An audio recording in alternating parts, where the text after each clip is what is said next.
Et la révolution ne s'arrête pas là. Demain, c'est au tour des objets d'être connectés. Un bracelet pour suivre ses performances sportives, un frigidaire qui fait les courses tout seul, ou encore une maison intelligente qui ouvre et ferme les volets, la porte du garage, règle la température, allume et éteint les lumières. C'est un marché en pleine ébullition. Il y aurait déjà 15 milliards d'objets connectés. Il pourrait être 80 milliards en 2020. Alors comment fonctionnent ces objets et sont-ils sûrs? Peuvent-ils être piratés? C'est un aller simple pour un futur déjà très proche, signé Marine Pradel, Alain Henry et Damien Labbé. 18h en banlieue parisienne. Les yeux et le pouce sur son smartphone, Cédric ressemble à beaucoup de Français de retour du travail. Sauf qu'il n'est pas en train d'envoyer des SMS. Là, qu'est-ce que vous faites? Là, je viens d'ouvrir le portail. Avec votre smartphone? Oui. Du bout des doigts, cet homme pilote sa maison. Là, je dis à la maison que je rentre, donc les volets vont s'ouvrir.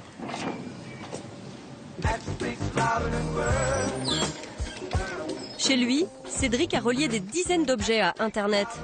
Il les contrôle à distance, grâce à son téléphone. Qu'est-ce que vous pouvez contrôler d'autre à partir de votre téléphone? Alors, à partir du téléphone, il va être possible de contrôler l'intégralité des lumières. Dans toutes les pièces de la maison, des caméras de surveillance, elles aussi connectées. Imaginons que je ne sois pas à la maison. J'ai besoin de vérifier pour une raison ou pour une autre ce qui se passe dans la maison. J'ai un accès direct à l'intégralité des images prises par les caméras de la maison. Les chambres de mes filles, l'entrée, le garage, l'extérieur.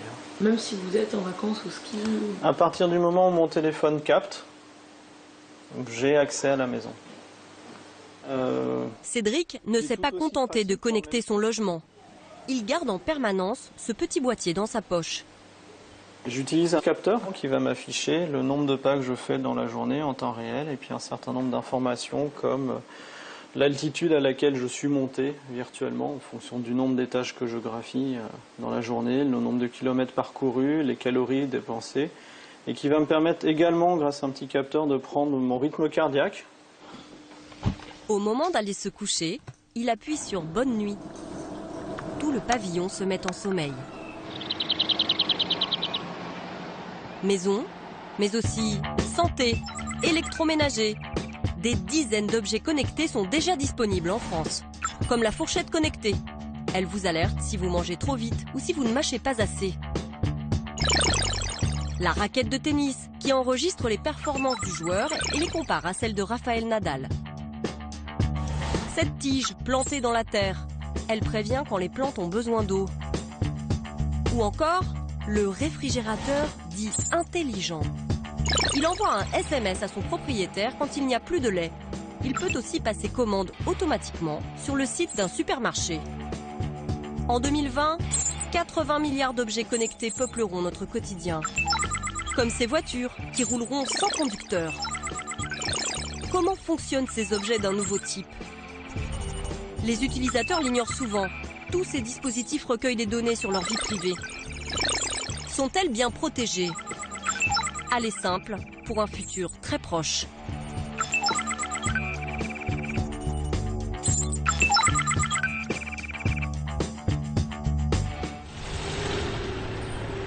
Centre commercial de Rosny-sous-Bois, en région parisienne.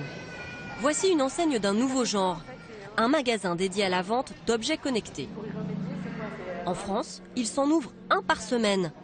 Des objets qui intriguent. Delphine Ohana souhaite remplacer son vieux pèse-personne.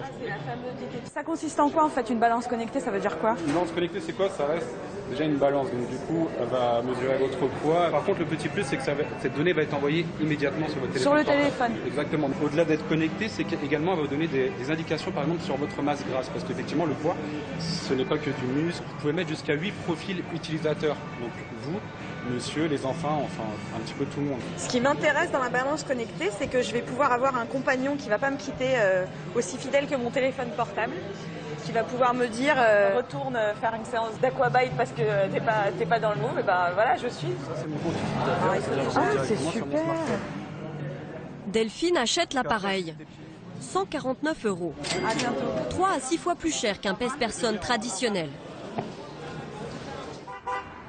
De retour chez elle, dans le 20e arrondissement de Paris, Ma petite balance. Delphine va paramétrer le dispositif. Je vais la déballer. On va voir si c'est aussi simple qu'on me l'a promis. Première étape, elle télécharge une application sur son téléphone. Yes. Alors, bienvenue sur Elfmate. Rejoindre Within, oui. Elle enclenche ensuite cette touche pour relier la balance à son smartphone. Les recherches. Une grande histoire va naître entre ces deux appareils. Je vais les connecter. 15 minutes plus tard, le programme est activé. Delphine peut enfin se peser. Oh, mais je l'aime cette balance. C'est une blague. Pourquoi? Bah parce que j'ai carrément 5 kilos de moins que ce que je pensais. Non mais je rigole pas. Oh, extraordinaire. Ça vous pouvez filmer. À chaque nouvelle pesée, son poids sera envoyé automatiquement vers le téléphone. Bientôt, elle pourra en suivre les évolutions jour après jour. La balance de Delphine a été conçue à Issy-les-Moulineaux, en banlieue parisienne. Cette entreprise, créée il y a 5 ans par Cédric Hutchings, a tout misé sur les objets connectés liés à la santé. Le pèse-personne est le produit phare de la marque. Il s'en est déjà vendu des dizaines de milliers dans le monde.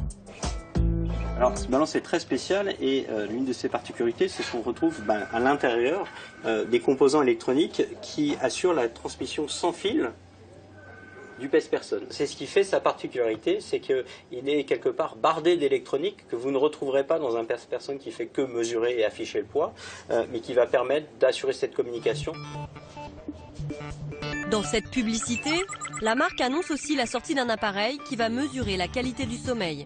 Cet objet que vous avez ici vient se glisser sous le matelas et donc on oublie complètement, mais qui va donc comprendre précisément si vous vous reposez correctement pendant la nuit. On a continué avec un tensiomètre, il suffit de l'entourer donc autour du bras, de le connecter à son téléphone portable, il marche aussi sans fil, et de relever donc immédiatement ma tension artérielle.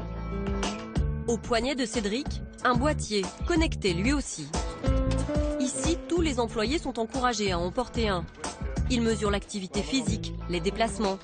Des informations a priori personnelles, pourtant affichées en temps réel, aux yeux de tous, au milieu des bureaux. Cela ne semble déranger personne. Pour le patron, ce n'est rien d'autre qu'un signe de la motivation de l'équipe. On verra d'ici quelques années un objet, une pèse-personne non connectée en se demandant mais à quoi ça pouvait servir si ça ne fabrique pas mes courbes de poids ou si mon médecin ne peut pas avoir accès à ma prise de tension artérielle que je prends chez moi. Cédric Hutchings vante une révolution technologique. D'autres s'inquiètent de la vulnérabilité des objets connectés. À la différence des ordinateurs, ils ne sont pas protégés par un antivirus. Ils peuvent être la cible de cyberattaques. En janvier dernier, 100 000 objets connectés, dont des téléviseurs, des consoles de jeux vidéo et même des réfrigérateurs, ont été piratés. Utilisés pour lancer une attaque massive et envoyer plus de 750 000 courriers électroniques frauduleux. Des spams. Il y a plus inquiétant. Aux États-Unis, récemment, un inconnu prend le contrôle d'un babyphone connecté. L'homme s'en sert alors pour insulter un bébé. Un choc pour les parents. Il lui disait « Lève-toi, Addison, espèce de petite... » Les objets connectés sont-ils si vulnérables? Nous décidons de nous livrer à une expérience. Nous faisons appel à un spécialiste informatique pour tester la maison connectée de Cédric, avec son accord. L'expert commence par créer un réseau Wi-Fi parallèle. Puis il trompe le smartphone de Cédric pour que celui-ci se connecte sur ce faux réseau. En 30 minutes, il parvient à intercepter toutes les communications entre Cédric et sa maison. Donc là, j'ai pu récupérer toutes les informations que l'application envoie pour faire une action sur la maison. Par exemple, fermer un volet, allumer la lumière, etc. Cuisine, garage, chambre. Il peut maintenant espionner l'activité à l'intérieur de la maison. Donc on a un des détecteurs de mouvement qui est installé dans la maison. Donc on a sa localisation et ainsi que son état. Donc ici à faux, donc ça veut dire qu'il n'y a pas de mouvement dans cette pièce-là actuellement. Donc potentiellement, ça veut dire qu'on peut savoir s'il y a quelqu'un dans la pièce ou pas. Tout à fait, oui. Ça ne fait pas craindre des risques, par exemple, de cambriolage. Pour moi, l'aspect maison connectée ou domotique, c'est un confort. Ça va être un confort de vie, En face, je sais qu'il y a des contreparties, je sais qu'il y a un certain nombre de failles qui existent. Par contre, je pense qu'il faut être très vigilant sur la manière dont on connecte sa maison à Internet, puisque visiblement la faille vient de la manière dont elle se connecte. L'expert réussit à surveiller l'installation, mais il ne peut pas aller plus loin. Cédric a su sécuriser son réseau. C'est loin d'être le cas pour la majorité des amateurs d'objets connectés. Récupérer leurs données, les publier, est devenu un jeu pour les pirates informatiques. Le spécialiste nous montre un site étonnant. Accessible à tous, il répertorie des milliers d'objets connectés à travers le monde. Il choisit la maison d'un certain Alex, situé en région parisienne. Là, on voit tous les scénarios que la personne en question a programmés dans sa maison. Donc tout ce qui est, on peut dire, des tâches planifiées qui s'exécutent chaque jour. Par exemple, allumer la lumière le matin, allumer le chauffage avant de rentrer le soir, des choses comme ça. Donc on peut en déduire toutes ces habitudes. Par exemple, là, on peut voir que la personne revient à 8 heures parce qu'elle a programmé d'allumer le chauffage à 7 heures, par exemple. D'après l'expert, le site permettrait d'aller encore plus loin. N'importe qui pourrait prendre le contrôle de ces objets.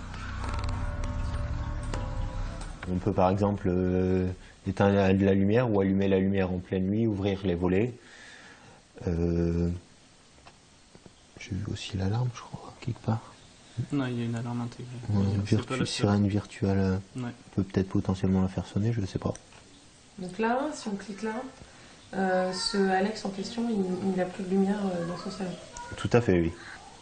C'est pas tentant de le faire? C'est mal. C'est même illégal. Il nous sera impossible de localiser précisément Alex et de vérifier que le site permet réellement d'agir sur les objets connectés de sa maison. Le test s'arrêtera là. La question de la sécurité informatique devient essentielle à l'heure où des villes entières envisagent de connecter leurs services. Nice, 500 000 habitants, 5e ville de France, se verrait bien première ville connectée de l'Hexagone. Depuis un an, elle mène une expérience. Sur ce boulevard, dans quelques mois, les lampadaires moduleront la luminosité en fonction du nombre de passants. Grâce à ces boîtiers blancs, installés par Cisco, le géant de l'informatique. Anne Lange en est la directrice de l'innovation. Bonjour. Le lampadaire lui-même est un objet connecté, un lampadaire intelligent. Alors qu'est-ce que ça veut dire? Si vous voulez, avant l'Internet des objets, une ville, elle allume et éteint la lumière finalement tous les jours à heure fixe, sans pouvoir vraiment pondérer en fonction des besoins. Grâce à l'Internet des objets, on va être capable de calibrer la lumière en fonction du nombre de passants qui sont repérés notamment par le port de leur smartphone. On sait compter le nombre de passants. Parce qu'on sait compter le nombre de smartphones qui passent sous cette borne. Exactement. Smartphones qui sont reliés en fait au Wi-Fi. Bientôt, la firme le promet, même les poubelles seront dotées d'intelligence. Lorsqu'elles seront pleines, elles préviendront directement les camions pour qu'ils viennent les ramasser. Les caméras compteront les voitures et enverront des messages aux automobilistes pour qu'ils évitent les bouchons. Déjà aujourd'hui, à Nice, les places de parking sont connectées. Une application développée par la ville nous indique les places de stationnement libres. Alors, on va aller se garer ici, là, apparemment rue de Paris. Pour payer, il suffit d'entrer le numéro de la place et de la carte bleue sur le téléphone. Le stationnement connecté est-il bien sécurisé? Un spécialiste en informatique niçois va tenter de répondre à cette question. Prudent, il préfère garder l'anonymat. Pour cela, il place son ordinateur entre le téléphone et le serveur et intercepte toutes les communications qu'ils s'échangent. Première faille, ces informations ne sont pas cryptées. Elles sont lisibles par tout le monde. Nous faisons le test avec notre propre téléphone. L'expert va nous pirater. Alors que nous réglons notre stationnement, il récupère instantanément toutes les informations comme notre numéro de téléphone, mais aussi le code secret de l'application qui permet de payer. Dans un second temps, il se fait passer pour l'application de la ville connectée. Deuxième faille, le serveur ne demande pas de certificat d'authentification. À aucun moment, il ne vérifie qu'il s'agit bien de l'application et non d'une personne malveillante. Donc ici, on va simuler le paiement de l'utilisateur pour la place de parking. Donc là, on envoie la requête. Quelques secondes plus tard, il parvient à régler son parking. Et donc là, on a un retour, on voit ici un retour du serveur. Ici, on retrouve la plaque d'immatriculation du véhicule, la date de fin de validité du ticket de parking. Donc tout est OK, donc le paiement est bien passé. Il a réussi à débiter le montant de 2 tickets de parking de notre compte bancaire sans jamais avoir eu notre carte bleue en main. Les montants sont faibles. L'opération doit être effectuée dans un rayon de 200 mètres de l'objet connecté. Le piratage reste limité. Mais selon ce spécialiste, cette expérience met en évidence des risques bien plus sérieux. Ça peut poser de gros problèmes, surtout de sécurité. Si c'est par exemple, ça pourrait être très bien des caméras ou des choses comme ça où les remontées d'informations pourraient être interrompues. Donc, par exemple, on pourrait mettre une caméra hors service, ne serait-ce que quelques minutes, si elle est connectée en Wi-Fi. La preuve par l'exemple. En 30 minutes, à l'aide d'un ordinateur portable et d'une connexion Internet, il affirme pouvoir couper toutes les communications Wi-Fi des lampadaires connectés du boulevard. C'est facile de hacker un système connecté comme ça? Quel que soit le niveau de protection utilisé par le Wi-Fi, c'est plus facile vu que le Wi-Fi est accessible à tout le monde. Les ondes sont partout, elles ne s'arrêtent pas à un mur ou ce n'est pas délimité, donc c'est forcément plus hackable. La mairie a-t-elle conscience de la fragilité du système de la ville connectée? Nous avons demandé à parler à un ingénieur des services techniques de la ville. C'est le maire, Christian Estrosi, qui a tenu à nous répondre. Vous avez détecté déjà des tentatives d'intrusion? Ça vous est déjà arrivé depuis que vous avez installé ce dispositif? Non, je n'en ai jamais relevé depuis que nous avons ce dispositif. Et bien évidemment, si nous avions trouvé la moindre fragilité, mais l'expérience nous a démontré, parce que nous avons fait des tests, que là où jusqu'à présent toute ville de France pourrait se retrouver très facilement dans le noir, très facilement, désormais, au contraire, nous serons beaucoup plus sécurisés que nous ne l'étions par le passé. Je voulais vous montrer juste quelque chose. Moi, j'ai posé la question à un expert informatique. J'ai demandé de regarder un petit peu le système comme c'était fait. Il a regardé. Ici, on retrouve la plaque d'immatriculation du véhicule, la date de fin de validité du ticket de parking. En moins d'une demi-heure, avec une connexion Internet, quelqu'un que je ne connais pas peut potentiellement faire payer son stationnement par ma carte bancaire. Par votre carte bancaire, par la carte bancaire de n'importe qui. Ah non, parce que si j'ai ma carte bancaire avec moi, personne ne l'utilisera à ma place. C'est ce qu'il a fait. Il lui a fallu moins d'une demi-heure et juste une connexion Wi-Fi. Et sur le boulevard... D'accord. Bon, bah écoutez, je vous remercie. Je vous propose qu'on se revoie avec la personne. Oui, mais d'accord. Dernière chose, mais sur le boulevard, les lampadaires, lui en regardant... L'interview s'arrête là. 10 jours plus tard, la ville de Nice ainsi que Cisco, l'entreprise informatique responsable du système, nous enverront cet email indiquant qu'un audit de sécurité a été effectué et qu'aucune faille n'a été constatée ni avant ni après notre passage.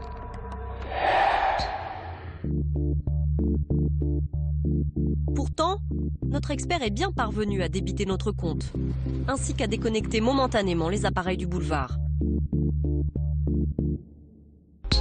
Il y a un autre risque avec les objets connectés, bien plus sournois. Celui d'être espionné, décrypté, ciblé.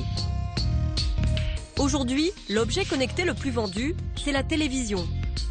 Vous ne le savez peut-être pas, mais là, de l'autre côté de l'écran, vous nous regardez peut-être sur un poste connecté. Près de la moitié des téléviseurs vendus aujourd'hui sont reliés à Internet. Prix moyen, 700 €. C'est un téléviseur de base, hein, c'est vraiment pour regarder la télé. Et en plus, on a donc cette possibilité de se connecter à Internet. C'est un confort en fait pour l'acheteur. Il n'a pas besoin de se lever de son canapé pour aller chercher sur sa tablette ou son PC portable, le temps de l'allumer, etc. Là, juste d'une simple touche, il se connecte à Internet, il a ses applications comme sur son PC ou sa tablette. Et du coup, la télévision, quand moi je m'en sers, elle garde des informations sur moi comme mon ordinateur? Non, quand vous faites une recherche sur Google, c'est vraiment c'est bloqué. Selon ce vendeur, les télévisions connectées ne récolteraient pas d'informations sur les utilisateurs. Pourtant, un homme affirme aujourd'hui que ces écrans nous espionnent.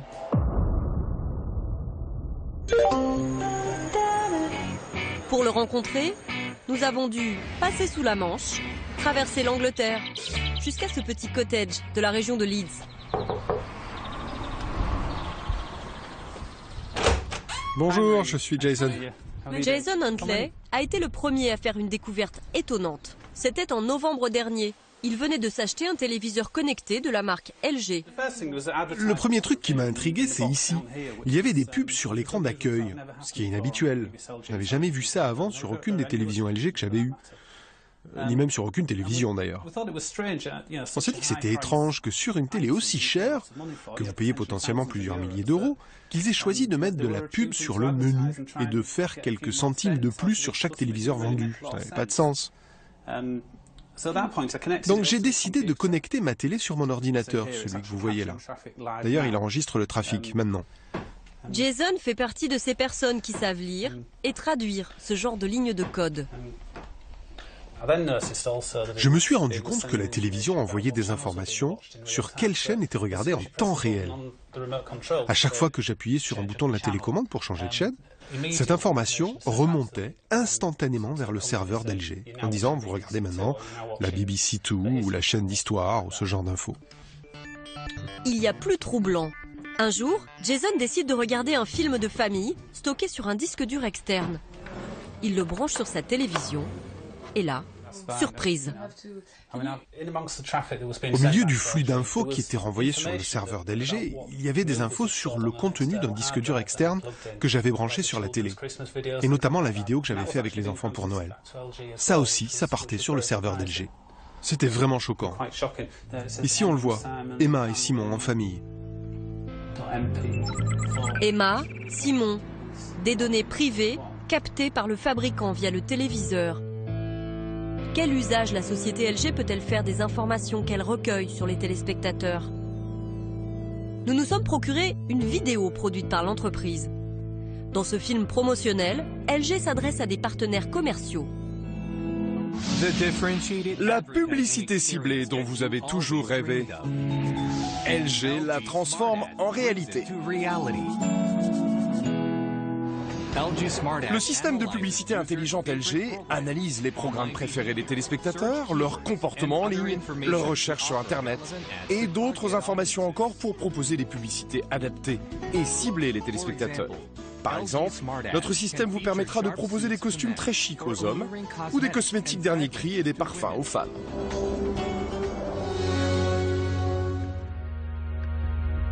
Nous contactons LG. Je voulais juste savoir si on peut avoir une réaction. Non. Donc pas de réaction d'LG concernant les télévisions connectées et le système Smart Ad de publicité ciblée. Voilà, c'est ça.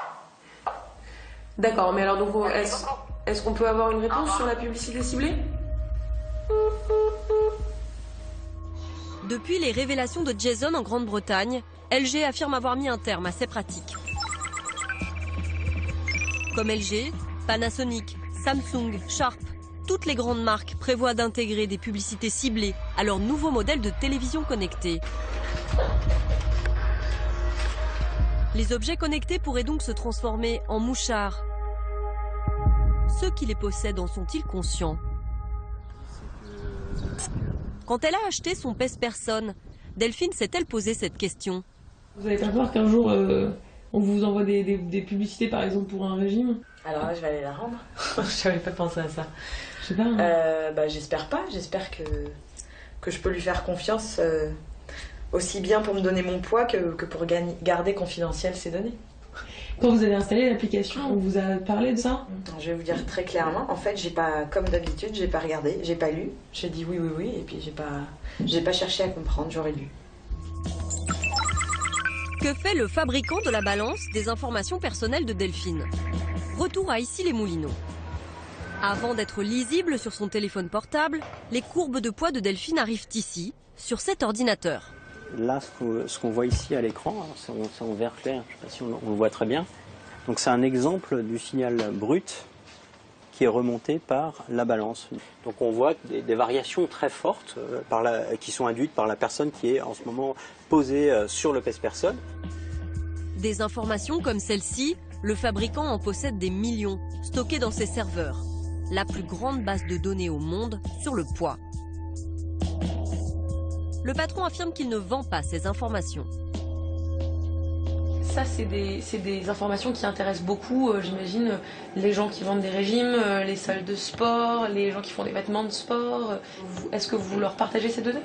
Donc aujourd'hui, non, mais c'est des scénarios, encore une fois, de recherche. C'est-à-dire connaître la taille moyenne des femmes en France peut représenter une valeur pour les personnes qui fabriquent des vêtements, bien sûr, ou le comportement ou les sujets d'intérêt pour des éditeurs de magazines, que sais-je. Donc ce sont des voies de recherche pour WeThings. On s'autorise tout à fait à réfléchir à ces questions et la manière de valoriser ces données anonymes. En France, donc, la société ne commercialise pas encore les données de ses clients. Aux États-Unis, elle prend moins de précautions. Elle a déjà commencé à vendre ces informations à une compagnie privée d'assurance maladie. Conséquence, des bonus peuvent être proposés aux assurés qui perdent du poids. Les données personnelles sont devenues l'objet d'un marché mondial qui devrait atteindre les 1000 milliards de dollars en 2020. Des sociétés se sont spécialisées dans leur traitement, comme l'entreprise américaine Axiom, le leader du marché. Nos demandes d'interview ont été refusées. Sous couvert d'anonymat, un ancien salarié de cette société a accepté de nous parler. Les objets connectés, c'est un canal encore de plus pour connecter de l'information. Vous achetez un produit physique à 200 €, et ensuite après, la marque pourrait revendre les informations que cet objet connecté transmet grâce à vous à cette marque. Toutes les marques cherchent à avoir des données optimisées de vous, de votre consommation, de vos cycles de vie et bien sûr de votre santé. Ces informations personnelles ont un prix. Selon lui, voici la moyenne des prix pratiqués sur le marché. Ma pointure vaut 15 centimes d'euros, tout comme mon poids, 15 centimes d'euros. Mon adresse postale, 49 centimes d'euros. Mon numéro de téléphone, 60 centimes. Ma taille, mon adresse mail, 15 centimes. Ma géolocalisation, 1 euro. Au total, sur le marché, toutes ces informations sur ma personne valent 2,69 €. Des informations personnelles vendues à l'insu de l'utilisateur. Ce commerce laisse craindre d'autres dérives. Balance votre petit bracelet qui calcule vos poids. Là, on touche à l'intime et à la santé des gens. Donc, votre assureur veut plus vous assurer parce que vous avez son appréciation à l'arrêt avec votre bracelet électronique pour faire vos footings.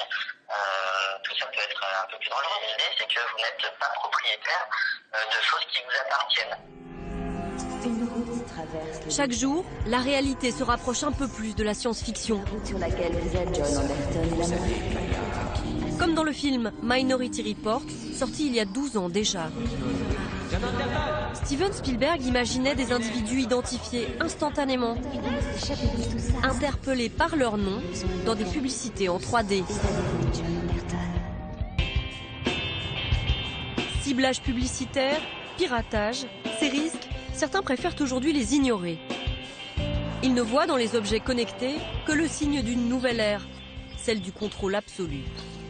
Aux États-Unis, à Boston, Panos, jeune cadre dynamique, est un adepte du mouvement Quantified Self. Comprenez, la mesure de soi. Vous voyez ce petit boîtier là sur ma chaussure. Il est connecté à une application sur mon téléphone. Il y a le temps, la distance, les calories brûlées, il y a votre rythme cardiaque et puis il y a votre pourcentage de progression. Que lui apportent toutes ces informations ? Cela me permet d'analyser mes performances et de voir si je m'améliore. Et vous savez, je pense qu'il y a juste quelque chose qui nous est propre à nous, les êtres humains. On veut savoir comment on va, on veut pouvoir se mesurer, voir si on s'améliore avec le temps et se fixer des objectifs. Panos va encore plus loin. Il se mesure de l'intérieur.